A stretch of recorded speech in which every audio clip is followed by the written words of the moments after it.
Soy el licenciado Jorge Estuardo Giró Pances, voy a ser su catedrático del curso de Derecho Internacional Privado, ¿sí?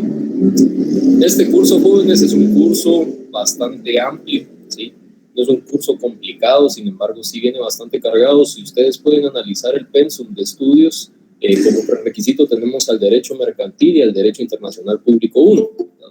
Ustedes ya están en la última etapa de su carrera y es necesario que realicemos una compilación de material para su examen técnico profesional en base a lo que van a analizar en este curso, ¿verdad? Realmente el derecho internacional privado es un conjunto de normas que relacionan tanto el derecho internacional público con el derecho mercantil, es decir, privatizan el derecho internacional público. Para platicarles un poco, he tenido experiencia trabajando en la Presidencia de la República, en el Congreso de la República, en el Ministerio de Gobernación y en bufetes nacionales e internacionales. A través de estas experiencias profesionales he podido adquirir ciertos materiales que vamos a utilizar dentro del curso de Derecho Internacional Privado. Esto quiere decir que ustedes no van a tener que comprar ningún material derivado de los derechos de autor y de copyright. Yo no puedo permitirles a ustedes escanear los libros que yo planeo brindarles. Sin embargo, con las citas respectivas, yo voy a trabajar un material para todos los cursos, sintetizando el contenido de estos libros y estos textos para que ustedes lo puedan tener de manera más resumida y que no tengamos problemas con la reproducción sin autorización de los autores, porque son autores internacionales, ¿verdad? Dicho esto, quisiera platicarles un poco con respecto a las normas que vamos a llevar a lo largo del curso.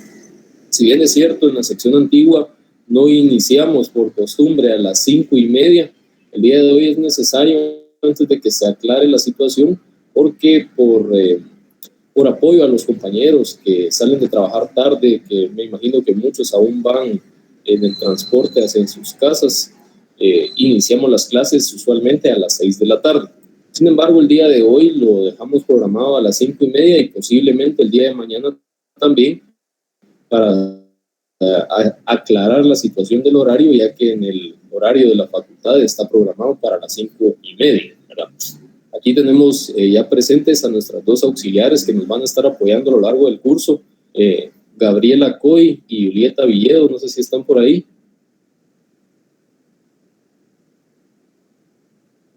Aquí estoy, licenciado. Buenas tardes, sí, aquí estamos.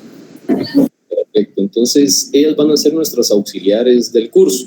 ¿Cuál es la función de las auxiliares, jóvenes? Es poder apoyarles a ustedes en cuestiones administrativas. Si a alguien no le aparece alguna tarea, si alguien tiene algún problema derivado de la lista de asistencia que vamos a estar llevando, es necesario que ustedes puedan reportar algún tipo de atraso, porque vamos a dejar un periodo de tiempo estimado para que ustedes puedan ingresar al curso, ¿verdad? Si ustedes tienen alguna emergencia, si ustedes tienen alguna problemática,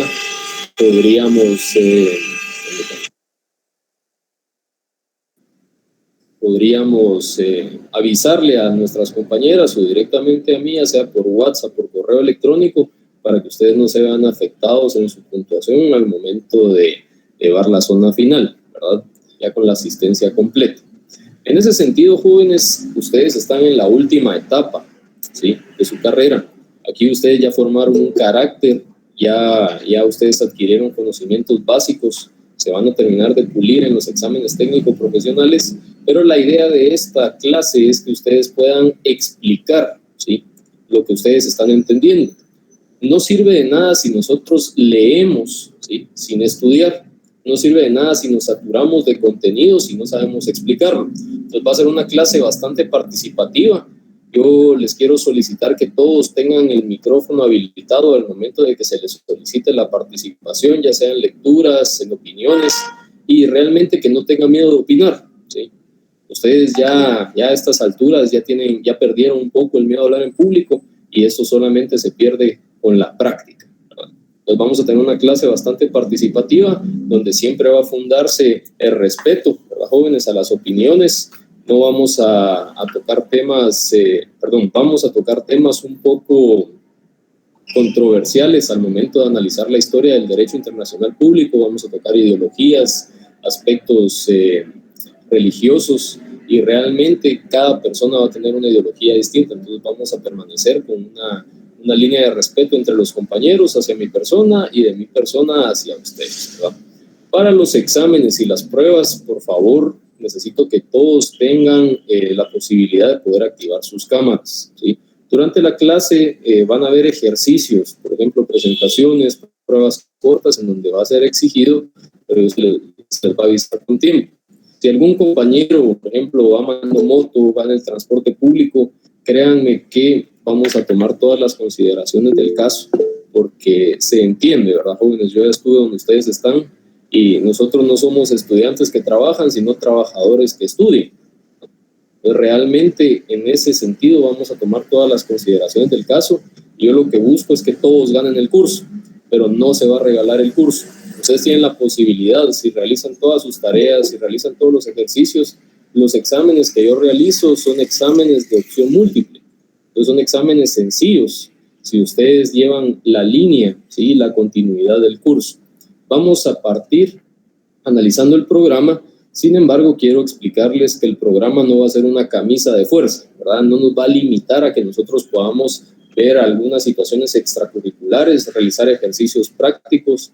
Yo tengo programados bastantes ejercicios reales, ¿sí?, con situaciones derivadas del derecho internacional público, en donde ustedes deben de realizar un análisis crítico, y ese análisis es el que se busca como objetivo principal de desarrollo de este curso, ¿verdad? Vamos a tomar la asistencia al inicio y al finalizar la clase, al igual que los compañeros que ya colocaron su nombre completo y número de carnet al inicio. Cuando ustedes se conecten al enlace, por favor, nombre completo y número de carnet, y al finalizar la clase, cuando yo les solicite, por favor, volver a colocar su nombre completo y número de carnet, ¿sí? Si alguien se desconecta y se vuelve a conectar, Google Meet y Google Classroom nos da la herramienta para descargar las asistencias, ¿verdad? ¿Esto qué quiere decir? Por ejemplo, la compañera Claudia se conectó a las 5:30 y se desconectó a las 5:40 e ingresó hasta las 7:15 para su asistencia. Entonces, Google Meet nos va a permitir ver el tiempo que estuvo dentro del curso, ¿verdad? A las personas que estén media hora, 15 minutos, no se les va a tomar su asistencia, ¿verdad, jóvenes? La asistencia va a tener una ponderación extra para el examen final. Nuestra zona se va a dividir en 30 puntos, ¿sí?, del primer examen parcial, en 30 puntos del segundo examen parcial, 10 puntos de zona y 30 puntos del examen final, ¿verdad? Esto quiere decir que la asistencia va a ser una ponderación extra. Si a alguno le falta 1 o 2 puntos, pues si ha entregado todas sus tareas, todos los ejercicios, ha tenido toda su asistencia, pues se le va a apoyar, ¿verdad, jóvenes? En ese sentido, jóvenes, para mí es un gusto poder verlos. Veo varias caras conocidas por aquí. Yo estoy para apoyarles. Quiero que se sientan en la total confianza de poder, si no entienden algo, si quieren que lo repitamos, si ustedes necesitan un apoyo extra, por mí no hay ningún problema para hacer repasos fuera del horario. Si ustedes necesitan más tiempo para entregar alguna tarea, obviamente con causa justificada se puede tomar la consideración, siempre que se le avise a las auxiliares. Pregunto, jóvenes, ¿ya todos están agregados al Classroom? No al Classroom que aparecía en el calendario, ¿sí?, al Classroom que las compañeras enviaron a un grupo de WhatsApp. Sí, yo les hice. Para los que no estén, se los estoy colocando. Este es el código, se los acabo de mandar en el chat para que ustedes puedan. Aquí ya lo mandó Gabriela. Ahí está el código de Classroom y el enlace, ¿sí? Ahora les pregunto, ¿todos están en un grupo de WhatsApp donde podamos manejar una comunicación fluida, jóvenes? Sí, licenciado. Todos, ok.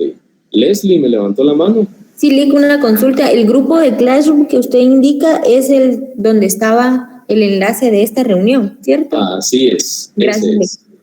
Ese es. Entonces, vean, todo el material que nosotros utilicemos, todo el material que nosotros expongamos, vamos a subirlo al Classroom. para que ustedes empiecen a guardar una carpeta, ¿sí?, que les va a servir tanto para este curso como para su examen técnico profesional. Muchos me imagino que ya están estudiando para su examen, entonces me interesa que podamos platicar, que podamos hacer una clase interactiva, porque el 95% de las cosas se aprende explicándolas ustedes mismos, ¿verdad? No nos sirve tener un texto de 600 páginas para hacer un examen de 30 preguntas, ¿sí? Me sirve más hacer una presentación de 10 puntos donde ustedes van a explicar el examen y se les va a quedar, ¿verdad? Entonces vamos a tener una clase bastante interactiva, así que pendientes cada vez que yo solicite la colaboración de ustedes para que no se les tome una inasistencia. ¿Por qué? Vean, la virtualidad tiene muchas ventajas, jóvenes, pero también ha causado ciertos daños de acomodamiento, ¿verdad? Es muy sencillo tener un examen en línea, si yo lo realizo con compañeros en una casa, por ejemplo, y nos ayudamos entre nosotros. Es muy sencillo hacer investigaciones con copy-paste, es muy sencillo tener las presentaciones y con las herramientas buscar palabras claves y contestar. Entonces, realmente todo este material que se les va a dar a ustedes es una oportunidad para que ustedes se lo ahorren al momento de estudiar para su examen técnico profesional, ¿sí? Vamos a estudiar normativas como el Cauca, el Recauca, vamos a estudiar normativas que están por ser vigentes, ¿sí?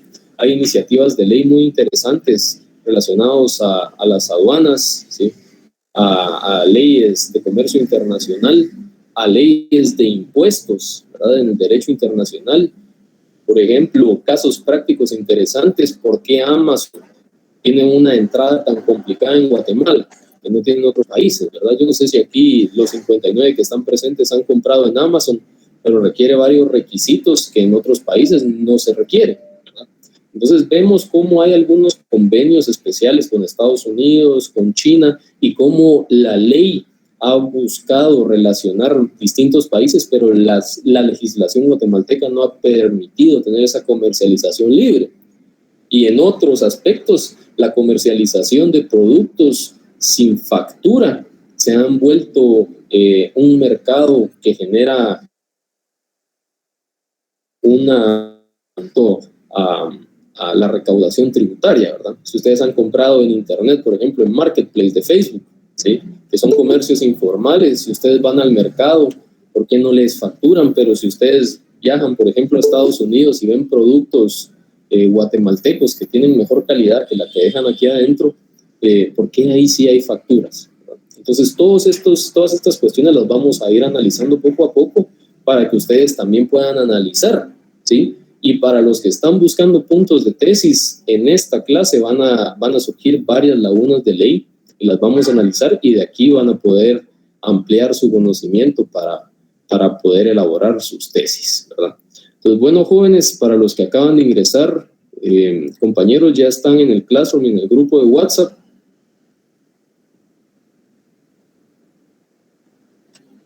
Todos estamos. Perfecto. Pues vean, para facilitar la organización, ¿sí?, es necesario que nosotros tengamos una organización dentro de la clase. Yo no sé si ustedes ya cuentan con junta directiva, jóvenes.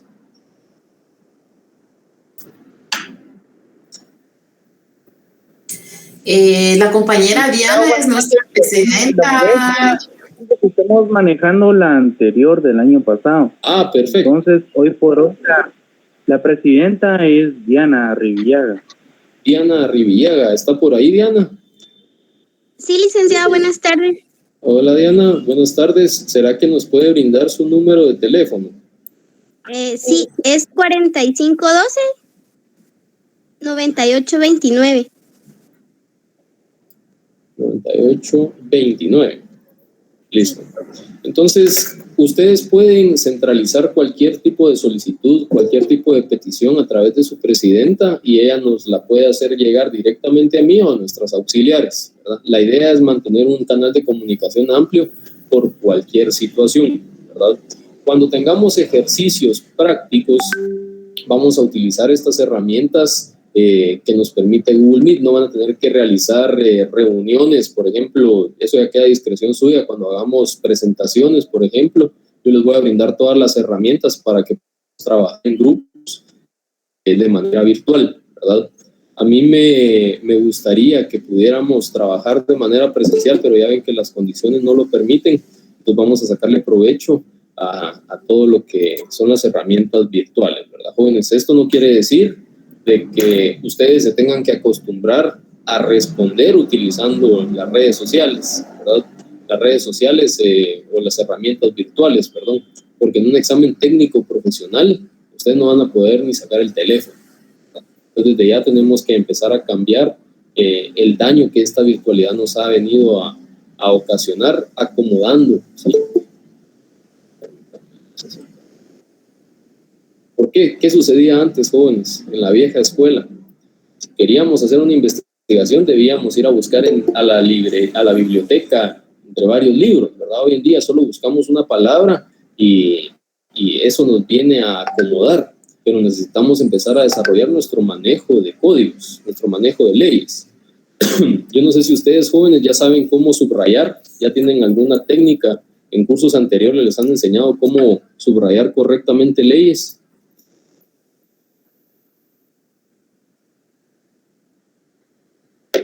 Sí, licenciado. Ya la tienen.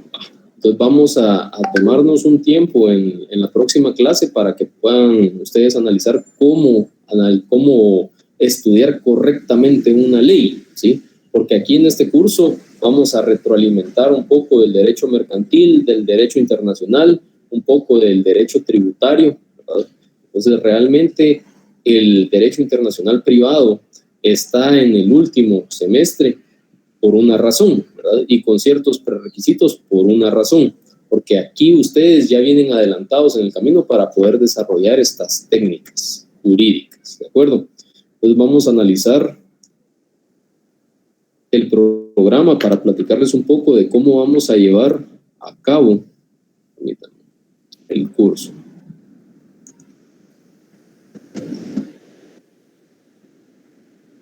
¿Me comentan si pueden ver la pantalla compartida, jóvenes? Sí, licenciado. Listo. Bueno, entonces este es el programa del nuevo pensum de estudios, ¿sí? de la carrera de abogacía y notariado de la Facultad de Ciencias Jurídicas y Sociales, ¿sí? Si ustedes se dan cuenta al analizar los programas de estudio, en la parte superior nosotros encontramos distintas áreas, ¿verdad? El derecho internacional privado, dentro de nuestro pensum de estudios, está ubicado en el área de derecho mercantil, notarial y estudios financieros, ¿verdad? Ubicado en el departamento financiero. Esto quiere decir de que el derecho internacional privado tiene una naturaleza puramente mercantil, ¿verdad? ¿Y por qué creen ustedes que es necesario estudiar el derecho notarial? ¿Será de que existen ciertos contratos o instrumentos solemnes dentro del derecho internacional privado, jóvenes?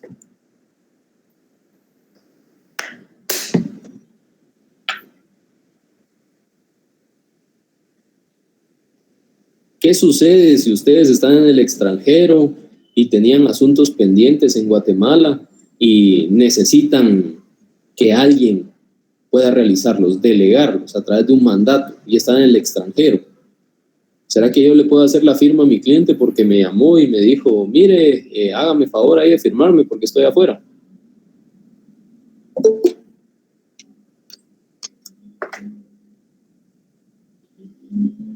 ¿Qué creen ustedes, jóvenes? Sí se puede siempre y cuando haya dejado representación legal al abogado. Sí se puede, perdón. Siempre y cuando le haya dejado representación legal al abogado o al notario, en este caso. Aquí la pregunta es de que usted estaba en el extranjero y surgió algo, ¿verdad? No dejó nada. Entonces le urge. No, sería ilegal. Sería ilegal, Milik. No se puede. No se puede, ¿verdad? Existen contratos solemnes, ¿sí? Entonces, cuando hablamos del derecho internacional privado, nosotros vemos esta relación del derecho notarial y el derecho mercantil interno agregado a situaciones que contemplan otros estados, ¿verdad? Relaciones entre estados, relaciones entre particular y estados y relaciones entre particulares cuando un particular está fuera, ¿sí? En el extranjero o desea realizar algún acto fuera del extranjero. Yo puedo celebrar una compraventa en El Salvador de una casa que está aquí en Guatemala.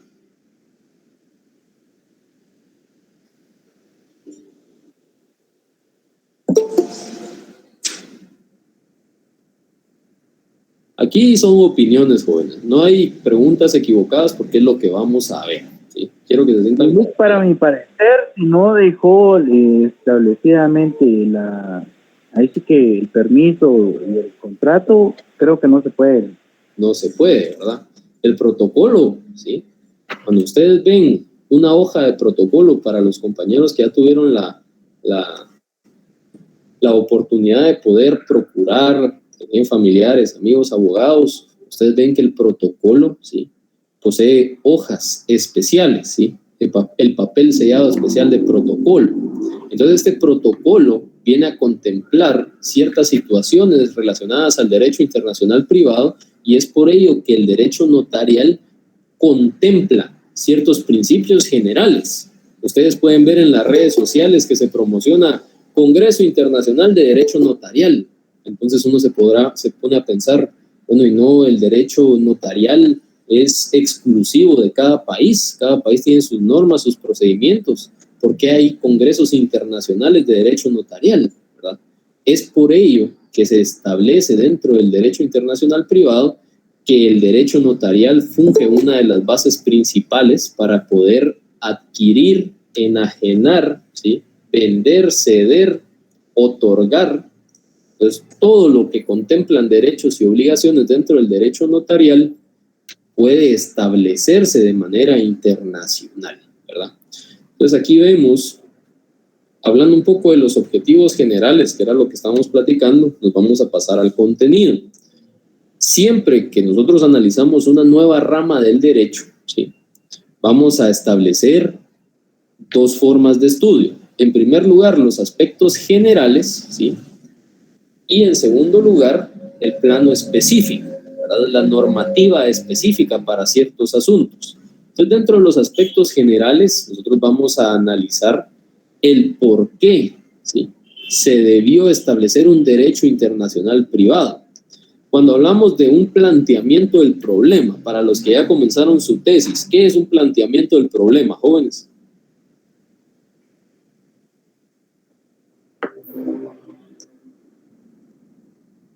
Vamos a ver si están pendientes.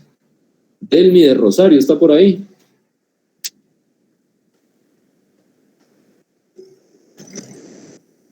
Compañera Delmi del Rosario.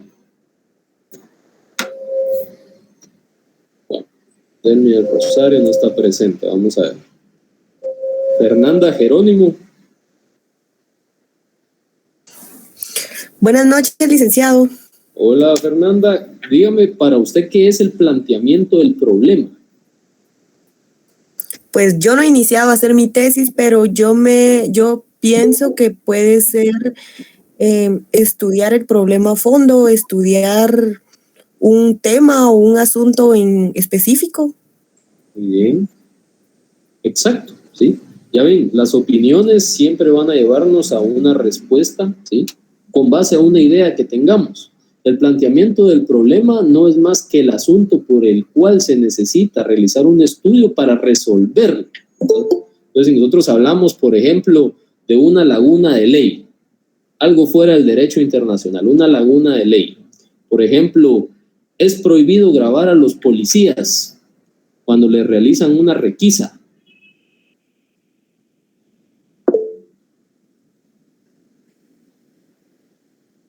Yo puedo grabar a un policía cuando está revisando mi carro, jóvenes, o es prohibido.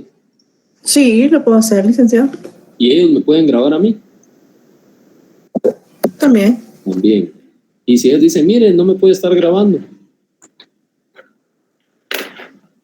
No importa, lo puedo seguir grabando. Estoy en mi derecho, en mi teléfono. Media vez la ley no lo prohíba. Nosotros podemos hacer todo lo que la ley no prohíba. No prohíba. Y el Estado, sus empleados y funcionarios públicos deben hacer todo lo que la ley, solo lo que la ley les permite. solo lo que la ley les permite, ¿verdad? Entonces ahí nos retrocedemos nosotros a introducción del derecho 1 con la teoría de los frenos y contrapesos, ¿verdad? El Estado únicamente puede realizar lo que la ley le permite, ¿sí? Y nosotros podemos realizar todo lo que la ley no nos prohíba. Entonces, aplicando esta idea al derecho internacional privado, nos vemos en la necesidad de regular, ¿sí?, la mayoría de aspectos que requieren la intervención de personas en el extranjero, pueden ser nacionales o personas extranjeras, y no solo personas individuales, sino que personas jurídicas. Mire, licenciada Cristina, yo llego a su despacho y fíjese que mi familia ha hecho calzado durante toda la vida y ahora lo queremos exportar, ¿verdad? Entonces yo lo que hago es contratar a un amigo que tiene un camioncito y se lo lleva por la frontera y lo va a dejar a Tapachula. Entonces realmente el derecho internacional privado debe de contemplar todos estos aspectos de manera general, porque no podemos contemplar de manera específica. Entonces se empiezan a realizar ciertas regulaciones, ciertas licencias, ciertos permisos para que las personas tengan que cumplir lo que la ley les está exigiendo, ¿sí? Aquí, platicando un poco del planteamiento del problema, nosotros nos venimos a ver en la necesidad, ¿sí?, tanto del derecho internacional público como el derecho internacional privado, de poder establecer límites comerciales, límites entre los derechos y obligaciones de las personas, ¿sí?, que van a exteriorizar fuera de su nación algún derecho o alguna obligación. Pues vamos a analizar el aspecto general partiendo de este problema. Y si ustedes se dan cuenta, aún a la fecha existen problemáticas, ¿verdad? Cuando hablamos del derecho internacional público, podríamos hablar de la migración irregular, ¿verdad?, que así se le llama. No son inmigrantes ilegales, ¿verdad? Es migración irregular. Podemos hablar del tráfico ilícito de sustancias ilícitas, valga la redundancia, ¿verdad? Podríamos platicar también de la defraudación aduanera. ¿Cuántos no conocemos personas o tiendas que se dedican a traer producto de Tapachula, por ejemplo, que no paga impuestos, ¿verdad? Producto mexicano. Entonces, todas estas situaciones deben de ser reguladas y existen ya normativas que están tratando de establecerse. Sin embargo, no solo nos vamos a cerrar en analizar la teoría, vamos a analizar también la coyuntura nacional, ¿verdad? Porque si algo malo no se ha resuelto, es porque a alguien le conviene que siga mal. Ese es un principio, jóvenes, de la vida. Pues vamos a analizar el por qué hay ciertas cosas que aún no se han regulado, ¿sí? Analizando la definición, los conceptos y los ámbitos de las normas. En la ley del organismo judicial, jóvenes, ¿en qué artículo podemos encontrar el ámbito espacial de validez de la norma jurídica? Vamos a ver si alguien lo tiene presente. El ámbito espacial de validez de la norma jurídica en la ley del organismo judicial, ¿qué artículo será?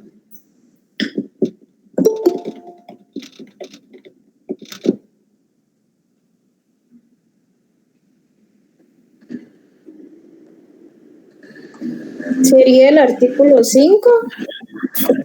¿Qué dice el artículo 5, Fátima? Ámbito de aplicación de la ley.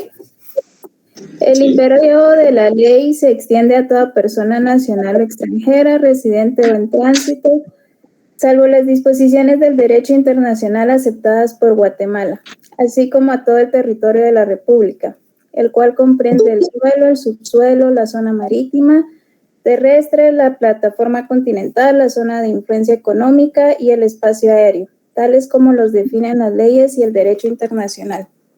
Ok, gracias, Fátima. ¿Qué sucede aquí? A lo largo de la carrera nosotros hemos estudiado el ámbito de aplicación de la ley, ¿verdad? Pero cuando ya analizamos los elementos, ¿sí?, como la zona económica activa, las regulaciones aceptadas y ratificadas por el Estado de Guatemala, nosotros vemos de que la amplitud se extiende a tal magnitud que realmente un semestre no alcanza, ¿sí, jóvenes?, para analizar toda la normativa relacionada al derecho internacional privado. Es por ello de que nosotros vamos a tratar de sintetizar el contenido y analizar los fundamentos, ¿sí?, de cada norma, porque la idea es que ustedes lo entiendan, no que memoricen las normas. Cuando hablamos de las fuentes del derecho internacional privado, ustedes se van a dar cuenta que tienen relación con las fuentes del derecho internacional público, pero aquí incluimos factores, ¿sí? Incluimos tanto el factor económico como el factor político. El factor político lo podemos ver en el derecho internacional público, pero el factor económico tiene más relevancia en el derecho internacional privado porque tiene una relación más íntima con el derecho mercantil, ¿verdad? Cuando vemos empresas multinacionales, el famoso outsourcing, ¿alguien ha escuchado de qué es el outsourcing, jóvenes? Son las empresas que son contratadas por otras empresas más grandes para que contraten personal. Así es. ¿Y estas empresas más grandes serán del mismo país o serán de algún país extranjero? Algunas son nacionales, otras internacionales. Entonces estamos hablando de que no se limita a solo el ámbito nacional, ¿verdad? Porque cuando hablamos del outsourcing es un proveedor de trabajo externo. Esto quiere decir fuera del lugar donde están contratando. Sin embargo, el outsourcing también puede delimitarse en el ámbito internacional, ¿verdad? Existen muchas empresas internacionales que realizan contrataciones. ¿Por qué? ¿Será que la mano de obra guatemalteca es más barata que la mano de obra estadounidense, jóvenes? Definitivamente, Melec. Definitivamente, ¿verdad? Entonces, a través de los análisis que realizan estas empresas, ven que les conviene, ¿sí?, contablemente realizar un outsourcing con una contratación que se rija por lo que establece el país de contratación. ¿Esto qué quiere decir? Si a mí me contrata, por ejemplo, una empresa estadounidense, ¿sí?, para trabajarle aquí en Guatemala, ellos me tienen que dar el sueldo mínimo guatemalteco o el sueldo mínimo estadounidense. Por territorio nacional. Exactamente, por el ámbito, ¿sí?, espacial de validez. Nosotros vemos que dentro del ámbito de aplicación de la norma jurídica vamos a tener el ámbito espacial, aquí se confundieron, dice especial, pero es espacial, ¿sí? El temporal, cuando hablamos de tiempos, ¿sí? Nosotros en Guatemala tenemos un ejercicio fiscal distinto a Estados Unidos, ¿verdad? En Estados Unidos hay algunos estados que tienen un ejercicio fiscal semestral. En Guatemala nuestro ejercicio fiscal, ¿cuánto es?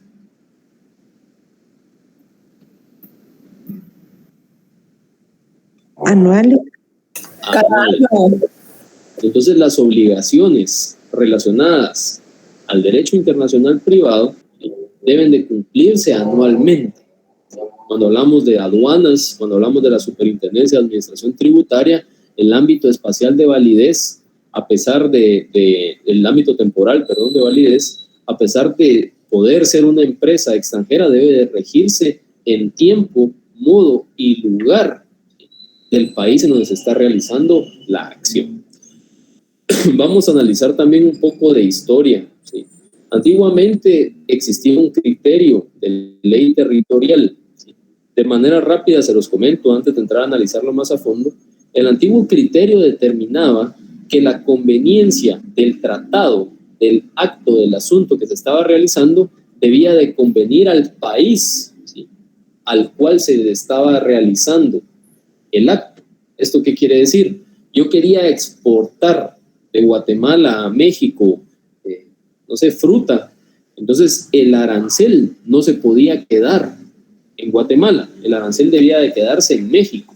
Entonces Guatemala, ¿qué ganaba? Si los impuestos se pagaban en México y no podía haber una doble tributación, ¿verdad? Sacar el producto tributado en Guatemala y después las ganancias recibidas en el extranjero tener que volver a tributar. Entonces, antiguamente solamente se manejaba un criterio de beneficio para quien afectaba el asunto. El comercio internacional también ha tenido una problemática a lo largo de la historia con conflictos legales, porque yo, como compareciente en algún asunto legal, voy a buscar la ley que más me convenía. Entonces, antiguamente no se establecía el principio derivado del lugar y el tiempo que se realizaba el acto. Yo podía elegir, bueno, me sale mejor realizar la compraventa en México porque pago menos impuestos para inscribirla y después la envío a Guatemala como un aviso normal. Entonces, la historia nos ha venido perfeccionando los mecanismos tanto administrativos como legales para poder centralizar el derecho internacional privado en una sola rama del derecho que va a ser respetada a través de sus principios y sus factores, ¿sí?, a nivel internacional, ¿verdad? Entonces, dentro de las fuentes del derecho, nosotros vamos a analizar, al igual que cualquier rama del derecho, las fuentes reales, las fuentes formales, ¿sí?, las fuentes naturales, pero aquí tenemos un elemento especial, ¿sí?, que son las fuentes especiales. ¿Esto qué quiere decir? La naturaleza del hombre, jóvenes, es evolutiva. Por ende, las normas deben de ser evolutivas, son cambiarias. Entonces, al cambiar la norma, debe de adaptarse a las nuevas tecnologías, a las nuevas costumbres, ¿verdad? Veamos el ejemplo de las redes sociales en el derecho internacional privado, o más en el derecho internacional público, el tema de estafas internacionales, por ejemplo, de personas en el extranjero que puedan utilizar redes sociales para contactarse con menores, ¿verdad? Cuando hablamos del derecho internacional privado, ya nos enfocamos más a la contratación de ciertos servicios. Hace aproximadamente 10 años existía una investigación, realmente no sé cómo terminó, de una red de trata de personas, ¿verdad?, que les ofrecía trabajo a los jóvenes y lo que hacían era sacarlos de su país de origen, y al momento de que los jóvenes llegaban, ellos realizaban distintos delitos, ¿verdad? Prostitución, venta y tráfico de órganos, etc. Entonces es un tema bastante delicado que el mismo Estado tuvo que venir a establecer un mecanismo de protección a la población a través de ciertos requisitos como licencias, permisos, etc., ¿verdad? ¿Qué sucedía, por ejemplo, con el barco que realizaba abortos en Guatemala, jóvenes? ¿Alguien escuchó de ese tema? Eso fue hace 5 años aproximadamente, un barco holandés. Sí, Milik, a grosso modo, supuestamente como son aguas internacionales, no aplican las leyes estatales. No sé si me equivoco. Así es. Entonces, ¿qué era lo que hacía el barco? Hacía Renato. ¿El aborto es permitido en Guatemala, sí o no? No. Negativo, no es penado. ¿Hay algún tipo de aborto permitido? El terapéutico LIC. El terapéutico, así es, ¿verdad? Cuando el feto pone en peligro la vida de la progenitora, el único caso. Sin embargo, esta institución internacional, porque era una fundación internacional, entraba a aguas nacionales, recogía a las personas, ¿sí?, que desean realizarse los abortos, las sacaba a aguas internacionales, ¿sí?, realizaba los abortos y después las volvía a dejar a aguas nacionales. Ellos contaban con su permiso de ingreso a Guatemala, ¿verdad? ¿Estaban cometiendo algún acto ilegal ellos, jóvenes? A mi parecer no, LIC, porque contaban con los permisos y realmente donde se consumó el delito estaba fuera del territorio nacional. Okay. Entonces, a ellos, en conclusión, se les prohibió la entrada al territorio nacional. Pero ¿alguien sabe por qué se le prohibió la entrada? Y es un elemento que creo que tiene mucho que ver con el gobierno y la forma de pensar del mismo. Totalmente, pero legalmente ellos... Por el fin en el que venían, por hacer eso, por practicar los abortos.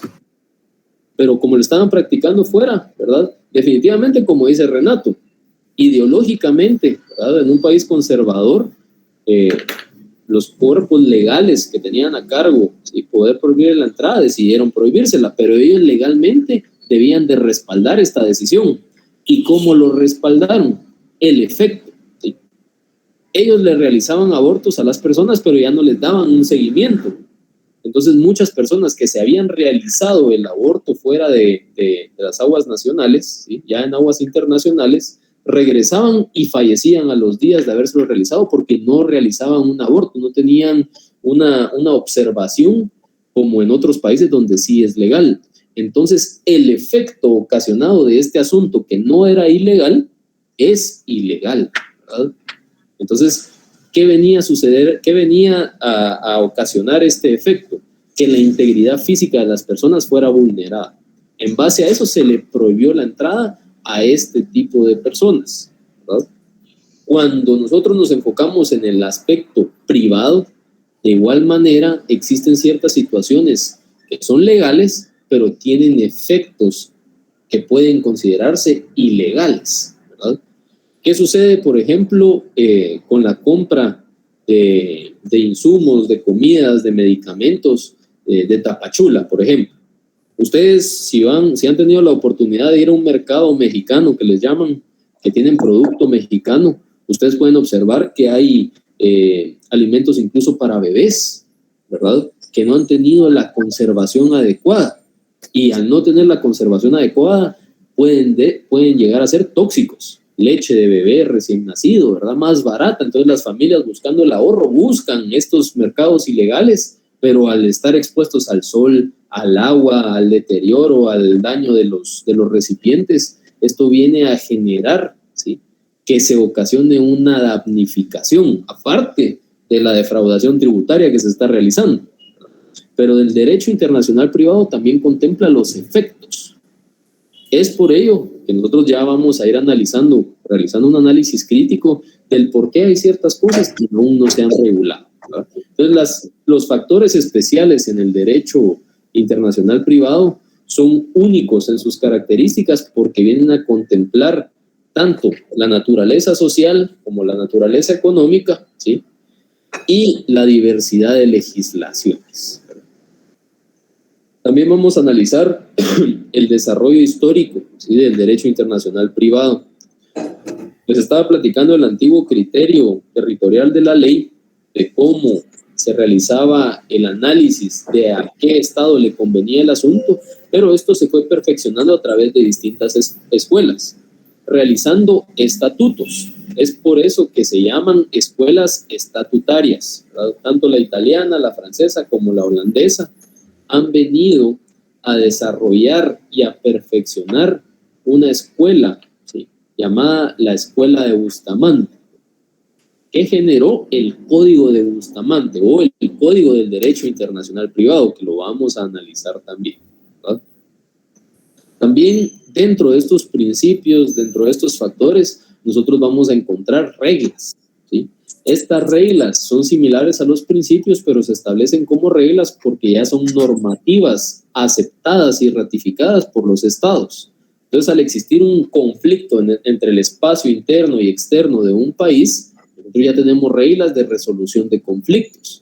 Ustedes, si ustedes pudieron recibir en alguna ocasión la preespecialización de resolución de conflictos, ustedes se pueden dar cuenta que existe el arbitraje internacional, ¿verdad?, que es un método de resolución de conflictos de cierta manera extrajudicial para poder solventar ciertas situaciones. Esto se da más en lo corporativo, ¿verdad?, cuando hay ciertas irregularidades en pactos o en convenios o contratos que se realizaron entre empresas. Entonces podemos nosotros solventar a través de estas reglas del derecho internacional privado, solicitar un arbitraje, ¿verdad? ¿Qué es el estatuto personal también, jóvenes? Vean, cuando hablamos nosotros de estatutos, nosotros vamos a platicar de sistemas, ¿verdad? Vamos a ver la nacionalidad del compareciente, el domicilio del compareciente, ¿verdad?, por qué legislación se va a regular, qué fundamento legal va a regular el acto, y en base a esto nosotros vamos a utilizar esta escuela angloamericana que fue la que dio nacimiento al Código de Bustamante, es decir, al Código del Derecho Internacional Privado, ¿verdad? Ustedes que ya recibieron notariado en los datos de presentación de los comparecientes, ¿sí?, se les solicita domicilio y nacionalidad. ¿Por qué, jóvenes?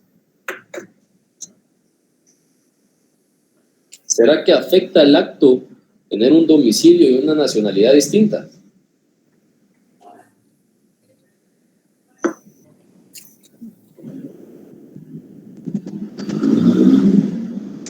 LIC pues va a afectar en los requisitos, por ejemplo, DPI, el pasaporte. Muy bien. Y por ejemplo, digamos, usted, José Miguel, es estadounidense y usted es socio de una sociedad anónima aquí en Guatemala, pero usted quiere ser representante legal aquí en Guatemala de esa sociedad anónima. Usted puede ser representante legal siendo estadounidense. Pues sí. Sí, pero con un requisito. ¿Cuál será? Un mandato. Sí, pienso que con mandato. No. Hay un requisito, pero está bien, opinemos.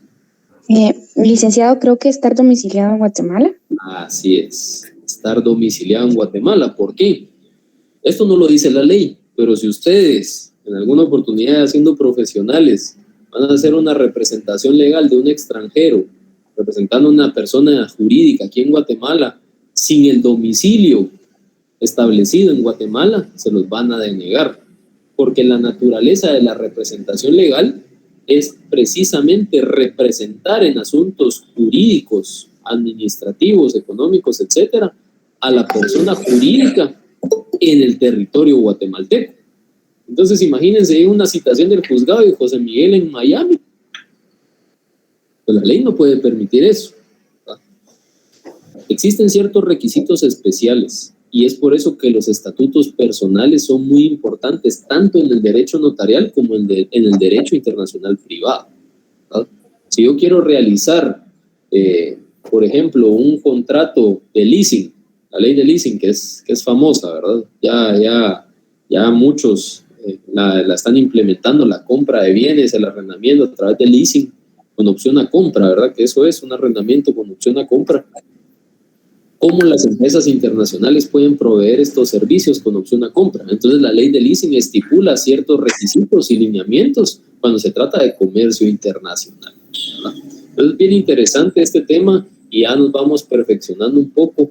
Aquí realmente nosotros en la Universidad de San Carlos tenemos una tendencia un poco más al área pública, ¿verdad? Al área laboral, al área penal, ¿sí? Y no tanto al área mercantil y corporativa.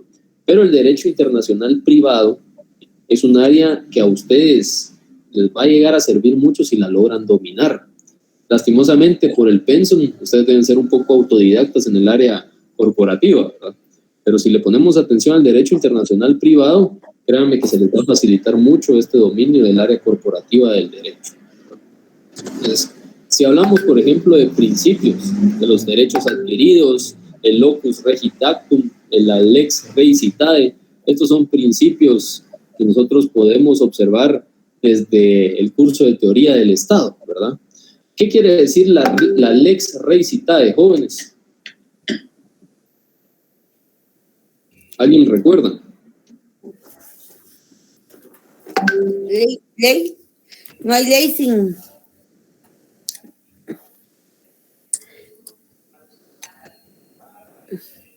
Por ejemplo, estamos en México haciendo una compraventa de una casa que está en zona 1, ¿sí? Entonces, si yo estoy realizando el acto en México, la compraventa se debe de regir en México o se debe de regir con la normativa de Guatemala porque la casa está en Guatemala. Ley, lex rei citae. Sí. Lex rei citae. Lex rei citae. Creo que tiene encendido su micrófono, Carmen. Ay, perdón, licenciado. No tenga pena, yo pensé que me iba a responder ahí. Bueno, entonces, no. ¿Qué es lex rei citae, jóvenes? Que se rige por donde está ubicado el bien. El bien, así es. Entonces es un principio del derecho internacional privado, ¿verdad?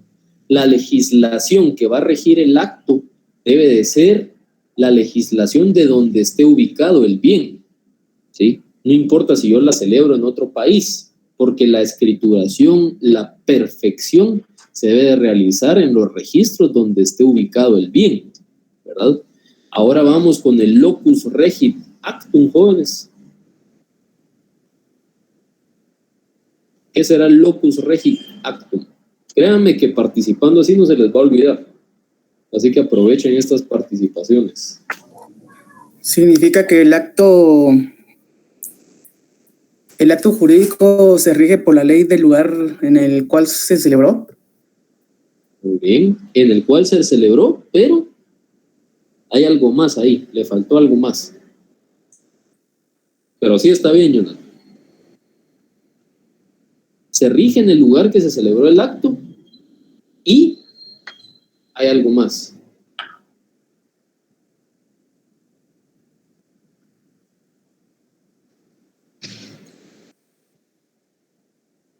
Ustedes tienen ahí.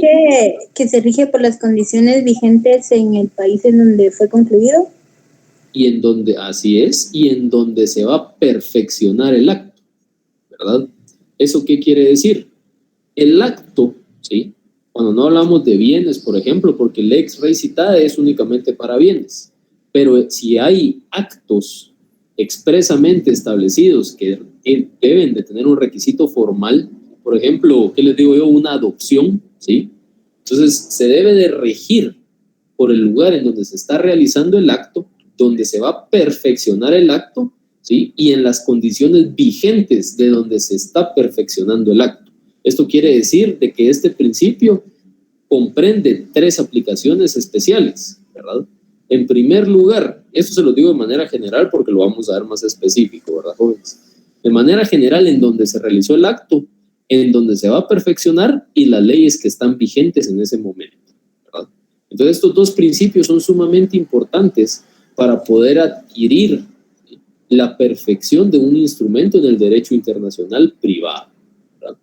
Cuando hablamos de la aplicación de leyes extranjeras, ¿sí? Nos vamos nosotros al artículo 46 de la Constitución, jóvenes. ¿Qué dice el artículo 46?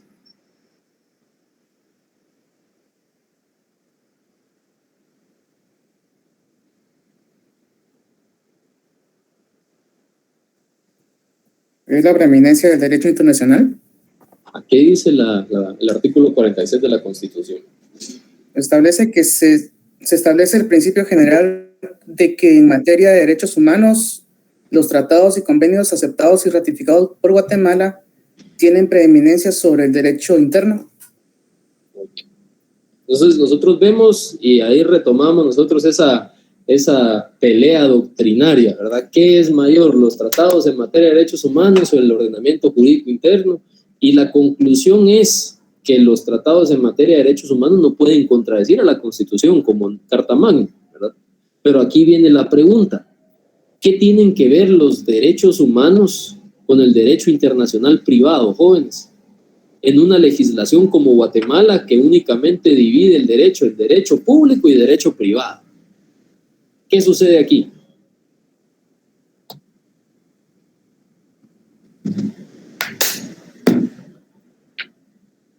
Este es el puro análisis. ¿Te gusta el bien común? Ajá, el bien común, ok. Les voy a poner un ejemplo, ¿sí? En legislaciones como México, el derecho no se divide en derecho público y derecho privado. El derecho se divide en 3 ramas: derecho público, derecho privado y derecho social. El derecho social en México está contemplado para ramas como el derecho laboral, la previsión social, el derecho agrario, ¿verdad? Si ustedes se retroalimentan al 6º semestre, creo que es cuando vieron derecho agrario y derecho ambiental, ustedes van a analizar que el derecho agrario funge como la raíz de la economía en todos los estados, más en un estado como Guatemala, ¿verdad? Que inició como un país puramente agrario. Entonces vemos que los derechos humanos vienen a delimitar las formas de producción, ¿sí? Cuando ustedes analizan la historia, cuando hablamos de la United Fruit Company, ¿verdad? De la UFCO, en el nivel en el tiempo de Jacobo Arbenz Guzmán, ¿verdad? Con la revolución del 44, vemos que se establecieron bastantes principios que hasta hoy en día, a través de la reforma agraria, ¿sí? Se establecieron varios principios que hasta hoy en día no hemos retomado y que eran principios que de verdad beneficiaban, pero se les dio un papel socialista por parte de la oligarquía para apoyarse del FBI en Estados Unidos para poder derrocar, ¿verdad? Porque en ese tiempo se estaba llevando a cabo la Guerra Fría, ¿sí? Entonces nosotros vemos que realmente existe una problemática, ¿sí?, en la implementación de esta normativa, que son los centros de producción, ¿verdad, jóvenes?, para evitar la explotación, y que estos derechos humanos afectaron a los patronos, porque ahora los patronos debían de cumplir más obligaciones y por ende aumentar los costos, porque los costos de producción habían subido. Entonces el derecho internacional privado también contempla de cierta manera un aspecto social, ¿verdad? En materia laboral, ¿sí?, lo que platicábamos de los outsourcings. ¿Cómo es posible que la empresa con la que yo trabajo, al ser una empresa estadounidense, no me quiera pagar el bono 14? ¿Sí?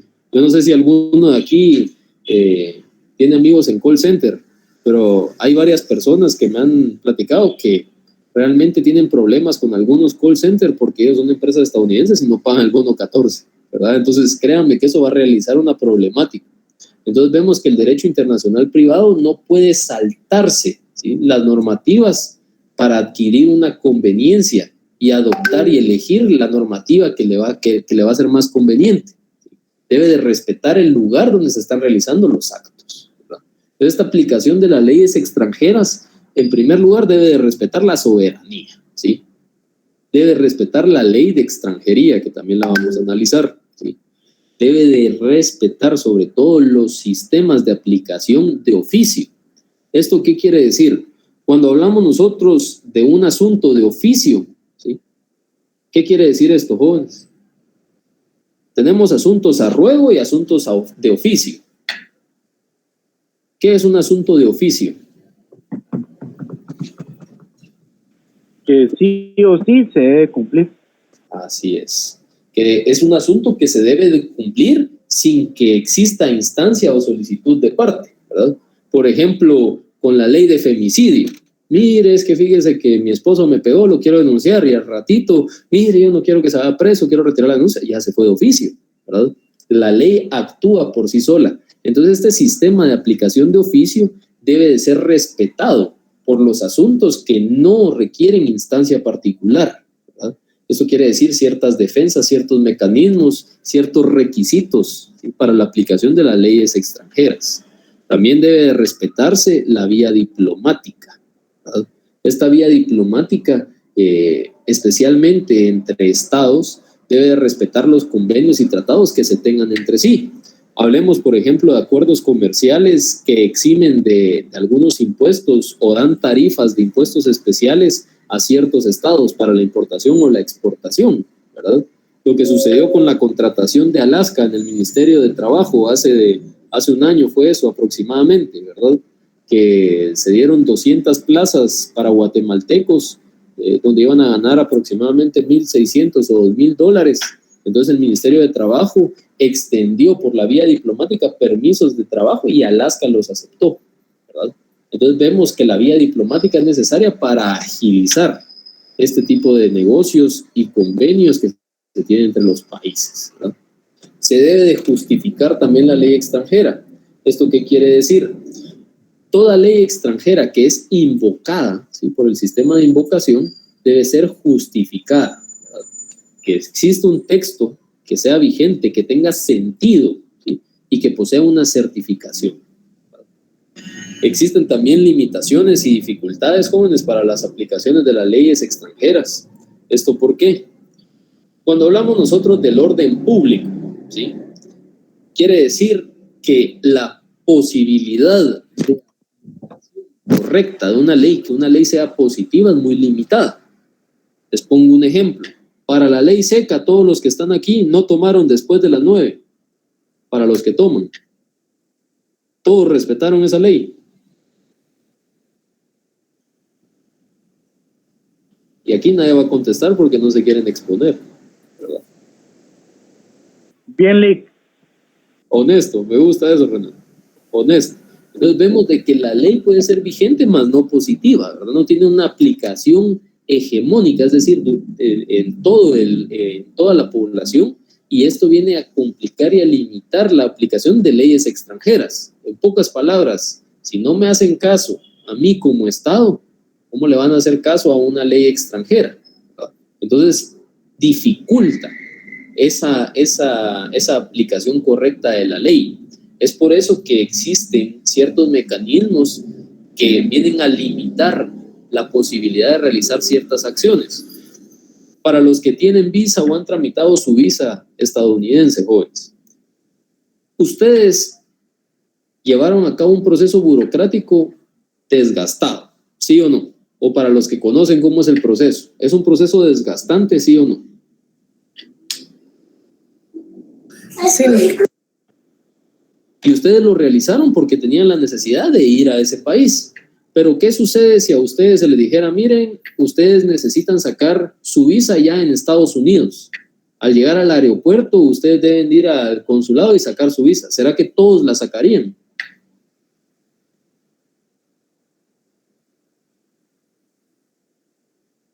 Porque creo que hay muchas personas que llegarían y se irían y nunca sacarían su visa, ¿verdad?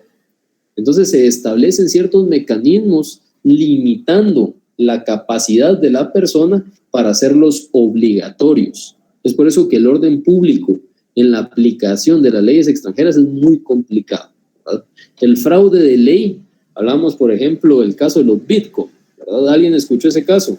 Hoy en día ya archivaron su proceso. Salió hace una semana en primera plana en Prensa Libre. ¿Nadie ha escuchado el tema de los Bitcoin?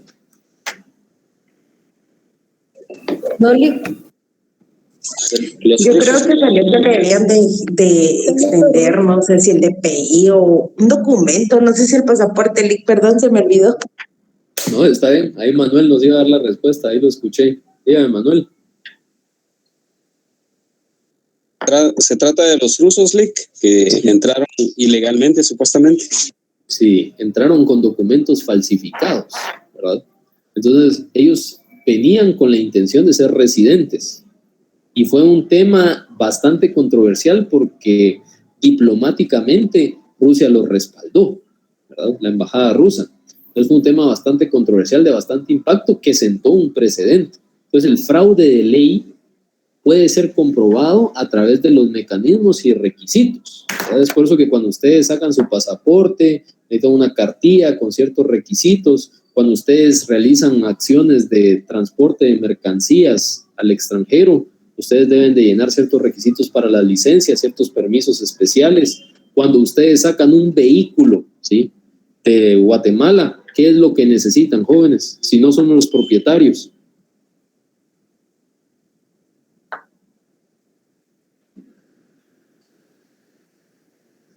Si a mí, por ejemplo, Ingrid Carolina me presta su carro para irme a Costa Rica, ¿qué documento me tiene que extender ella? Eso lo vieron en notariado. ¿Una carta poder, Relic? Una carta poder, ¿verdad? Entonces la carta poder, realmente, una carta poder es sencilla de falsificar, porque no posee requisitos sustanciales para que en el extranjero se pueda comprobar, por ejemplo, la validez de la firma, ¿sí?, más que la fe pública del notario. Pero muchas personas falsifican firmas. Mire, notario, hágame favor, y cuando se roban los vehículos se los llevan ese mismo día al extranjero para desmantelarlos o venderlos, ¿verdad? Entonces el fraude de ley es un tema del que pueden salir muchos puntos de tesis, ¿verdad, jóvenes? Porque hay muchas cosas que necesitan ser reguladas, ¿sí? Y cuando hablamos de reenvío, estamos platicando de la burocracia que se realiza con ciertas situaciones que proveen del extranjero. Por ejemplo, la famosa apostilla, ¿verdad? ¿Qué es una apostilla, jóvenes? Dígame. Es un documento que se extiende en otro país, pero para que le dé validez se necesita tener la apostilla. Y creo que es una convención, no recuerdo el nombre, pero son ciertos países. La apostilla puede ser, creo que es el certificado de nacimiento, certificado de matrimonio y otros documentos de escuelas como diplomas o títulos que se tienen que apostillar.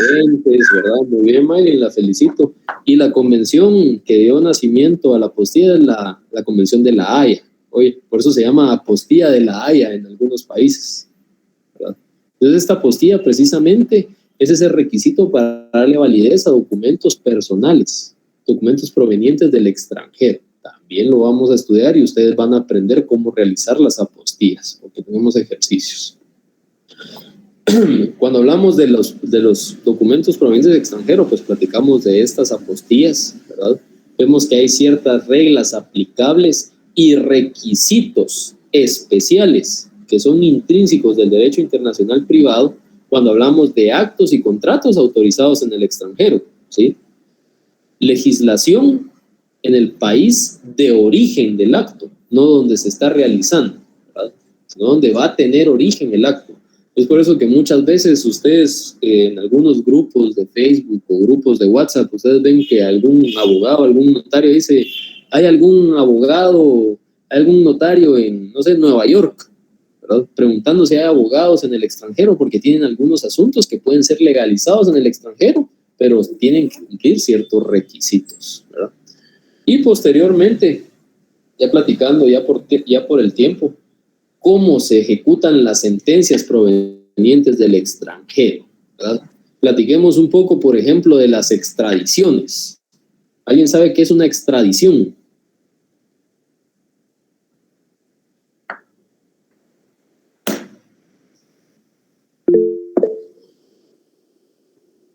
Alguien me levantó la mano por aquí. Lick lo podría interpretar como es cuando un país está requiriendo a determinada persona para que cumpla para que sea juzgado en el país que lo requiere. Así es. Cuando hablamos de un procedimiento penal, ¿verdad? O un procedimiento administrativo, cuando existe la rendición de cuentas. Cuando fue lo de las Torres Gemelas, tuve un cliente el bufete donde estaba trabajando, que hasta hoy a la fecha está solventando una situación por un cargamento que tenían las bodegas de las torres que fueron derivadas. Entonces, vemos de que los procedimientos administrativos también pueden entrar en materia de derecho internacional privado, ¿verdad? Y actualizando un poco, ¿sí?, la teoría, cómo se realiza el uso del Internet en el derecho internacional privado, ¿verdad? Principiando porque en el derecho internacional privado nosotros vamos a encontrar, por ejemplo, el famoso copyright, ¿sí? No sé si ustedes han visto que a veces se meten en un video de YouTube y ya no les aparece porque dice, este video infringió los derechos de copyright del autor. ¿Les ha pasado?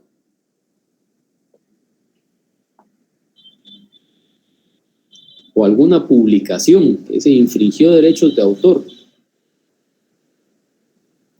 Sí, Lick. Cuando sucede esto, es derivado a que los derechos de copyright con los países firmantes y tratantes, ustedes pueden adquirir patentes de invención, ¿verdad?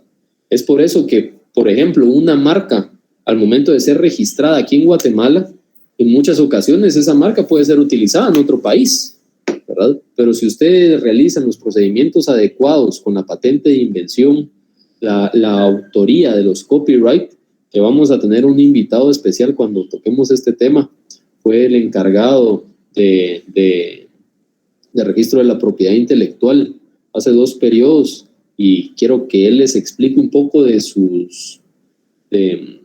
todas sus vivencias, de todas las situaciones que pudo él observar.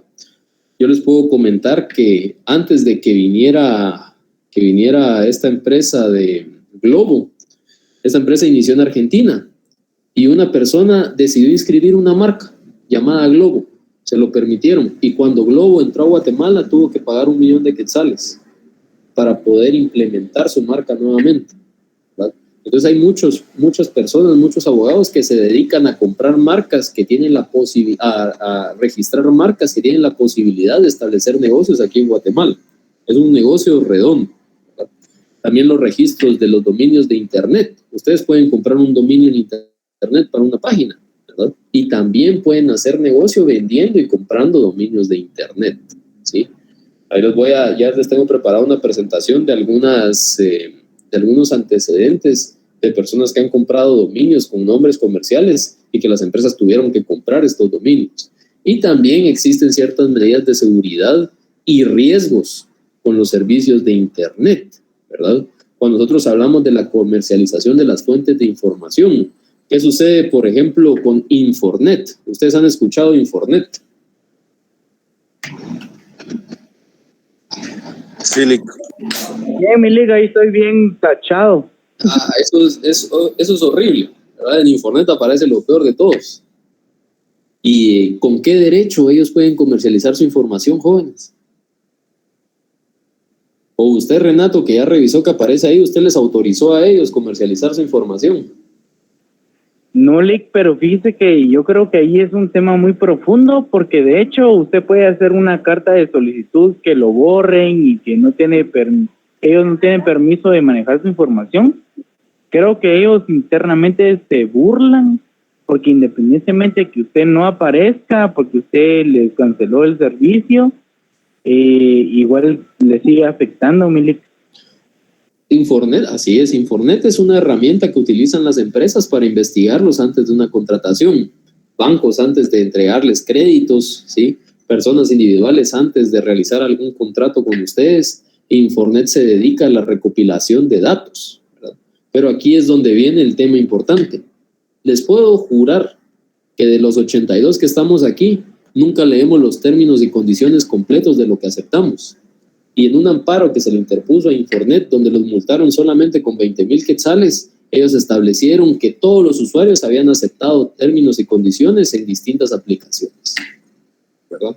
Entonces, realmente, cuando ustedes presionan acepto términos y condiciones, están firmando un contrato, ¿verdad? Cuando ustedes platican, por ejemplo, algún producto, estamos platicando, fíjense, jóvenes, que yo quiero comprar una silla. Entonces, a los 10 minutos me aparecen publicidad, ¿verdad? En las redes sociales, venta de sillas, ¿sí?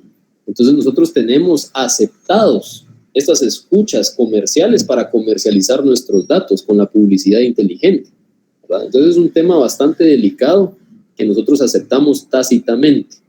El tema de la nacionalidad lo vamos a analizar también a profundidad, al igual de los problemas y los efectos de la nacionalidad. También la naturalización, la prueba de nacionalidad y la revocatoria de la naturalización. Cuando ustedes leen la ley orgánica de la Universidad de San Carlos de Guatemala, es requisito para graduarnos de profesional ser guatemalteco de origen o naturalizado, ¿verdad? Al igual que la incorporación de títulos provenientes del extranjero cuando existen convenios, por ejemplo, con España, con la Universidad de Valencia, ¿verdad? Ustedes pueden hacer la incorporación de este título al realizar la naturalización. Ese es un ejemplo de muchos efectos que poseen, ¿verdad? Las condiciones también para los extranjeros, que aquí este tema vamos a tratar de trabajarlo, porque esto lo programado, tenemos únicamente una semana para agotar este tema. Es un tema bastante extenso, el derecho de extranjería, ¿sí? Y este derecho de extranjería lo que busca es establecer las relaciones entre migrantes, ¿sí? Y patronos, ¿verdad? O la manera en la que estos migrantes van a radicar al tramitar sus residencias. Entonces, si ustedes se dan cuenta, aquí en el derecho internacional privado también hablamos de derecho migratorio.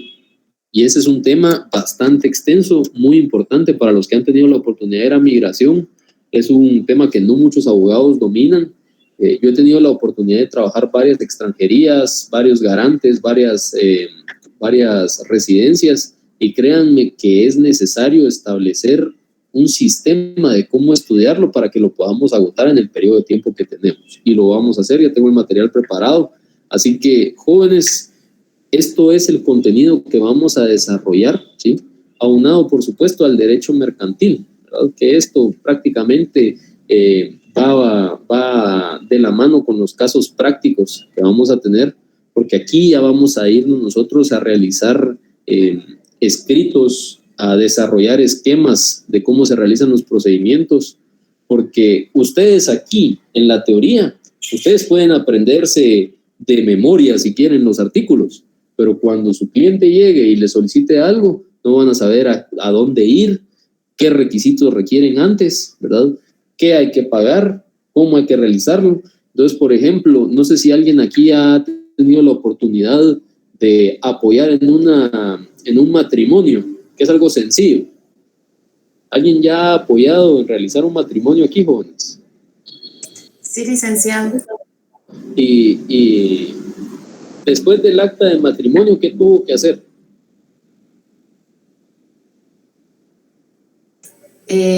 Bueno, pero matrimonios aquí en nuestro país, después del acta de matrimonio, se entrega la constancia de matrimonio, de ahí se dan los avisos respectivos y también se lleva a RENAP el aviso para poder inscribirlo. Así es. ¿Y tiene que pagar algo, no? En RENAP no se paga nada para la inscripción de matrimonios. Pero se tiene que pagar la certificación, los 30 que salen. Sí, entonces, la certificación.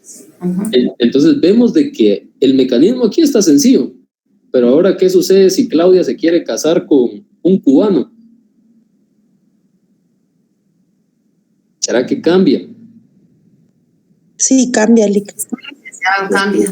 Los requisitos, ¿verdad? Entonces vemos de que en los casos prácticos nosotros podemos estudiar la teoría, pero la práctica, esta parte de los casos prácticos nosotros los vamos a desarrollar a lo largo del curso, ¿verdad? No lo vamos a dejar solo al final. Entonces cada tema vamos a tener ejercicios, casos prácticos, exposiciones, vamos a complementar ahí con algunas actividades también que tengo programadas. Y la idea, jóvenes, lo que yo busco ya para finalizar, si gusten, colóquenme ya su nombre completo y número de carnet para hacer constar la asistencia, por favor. Lo que yo busco aquí, jóvenes, es que ustedes ganen, pero que aprendan, ¿verdad? Porque realmente el curso, si ustedes se dan cuenta, es bastante saturado y por las fechas, que ya es el segundo semestre, que es quizás el semestre más corto, o tal vez el primero es más corto por la huelga, pero este segundo semestre se siente corto por algunos descansos y por el tema de fin de año. Es necesario de que ustedes traten la manera de no faltar a ninguna clase, ¿verdad? Y que si tienen alguna duda, por favor, se sientan en toda la libertad de preguntar. Los jóvenes, ya que estamos todos, vuelvo a preguntar, todos están en el grupo de Classroom y todos están en el grupo de WhatsApp, jóvenes. Sí. Ok. Entonces nuestras auxiliares, Gabriela Coy y Julieta Vileo, ellas van a estar a sus órdenes, jóvenes. No les digo 24/7 porque no sé su horario, pero cualquier emergencia, cualquier situación, ya saben que cuentan con nosotros. Si algún día no pueden asistir, nos avisan con tiempo. Si algún día tienen algún tipo de inconveniente extraordinario, pues también saben que aquí estamos para servirles, ¿verdad? Entonces para mí va a ser un gusto, jóvenes. Nos vemos el día de mañana a las 7:30. Feliz noche, que Dios los bendiga.